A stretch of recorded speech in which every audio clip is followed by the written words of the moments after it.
राजा विक्रमादित्य और रहस्यमयी गुफा। बहुत समय पहले उज्जैन नगरी पर एक महान और धर्मनिष्ठ राजा राज्य करते थे। राजा विक्रमादित्य, उनका नाम सुनते ही शत्रु कांप उठते और प्रजा गर्व से भर उठती। वे न्यायप्रिय, बुद्धिमान और अडिग साहसी थे। एक दिन एक अजीब सा साधु राजा के दरबार में आया। उसकी आंखों में एक रहस्यमयी चमक थी। उसने राजा से कहा, राजन, दक्षिण दिशा के गहन वन में एक गुफा है। वह गुफा रहस्यों से भरी है। अब तक जो भी वहां गया कभी वापस नहीं आया। लेकिन मेरे ध्यान में आया है कि उस गुफा में छिपा है एक दिव्य रहस्य जो केवल आप ही जान सकते हैं।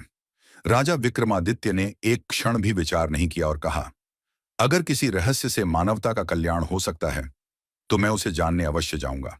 अगली सुबह राजा ने सादे वस्त्र पहन लिए, तलवार कमर में बांधी और अकेले ही दक्षिण के जंगल की ओर निकल पड़े। दिन बीता, रात हुई और कई कठिन राहों से होते हुए वे आखिर उस गुफा के द्वार तक पहुंचे।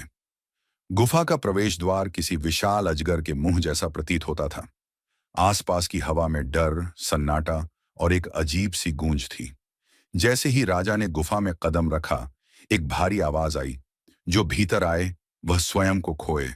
केवल वही जीवित लौटेगा जो स्वयं को जान पाएगा। राजा मुस्कुराए और आगे बढ़े। थोड़ा आगे बढ़ने पर एक विशाल कक्ष आया। वहां एक भयानक राक्षस खड़ा था। लाल आंखें, लंबे नाखून और शरीर से निकलती आग। वह गरजा, यदि आगे बढ़ना है तो पहले मुझे हराओ। राजा और राक्षस के बीच भीषण युद्ध हुआ, लेकिन राजा न डरे न पीछे हटे। अपनी वीरता से उन्होंने राक्षस को पछाड़ दिया। राक्षस गायब हो गया और एक द्वार अपने आप खुल गया। अब वह एक कमरे में पहुंचे जहां सोने, हीरे जवाहरात और कीमती वस्तुओं का पहाड़ था। एक मीठी आवाज आई, राजा, यह सब तुम्हारा हो सकता है, बस यहीं रुक जाओ, गुफा छोड़ो, सुख भोगो। राजा ने कहा, मुझे लोभ नहीं, सत्य की तलाश है।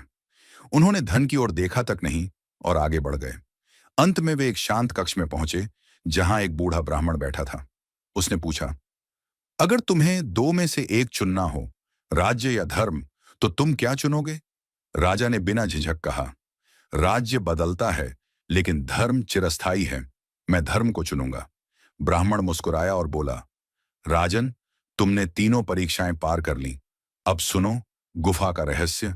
यह गुफा संसार के सबसे बड़े सत्य की रक्षा करती है, और वह सत्य है, स्वयं को जानना ही सबसे बड़ा ज्ञान है। जिसने स्वयं को जान लिया वह सच्चा राजा, सच्चा मानव बनता है। अचानक गुफा में प्रकाश फैल गया। राजा की आत्मा जैसे और भी तेजस्वी हो गई। वे बाहर निकले तो देखा समय बीत चुका था, लेकिन लोग उनका इंतजार कर रहे थे।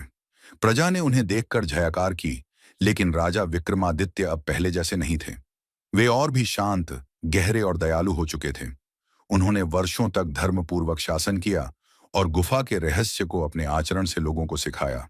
कहानी की सीख, सच्चा साहस बाहरी शत्रु से नहीं, भीतर के डर से जीतने में है। लोभ और मोह से ऊपर उठना ही आत्मज्ञान की ओर पहला कदम है। राजा वही है जो धर्म, सत्य और न्याय को सबसे ऊपर रखे।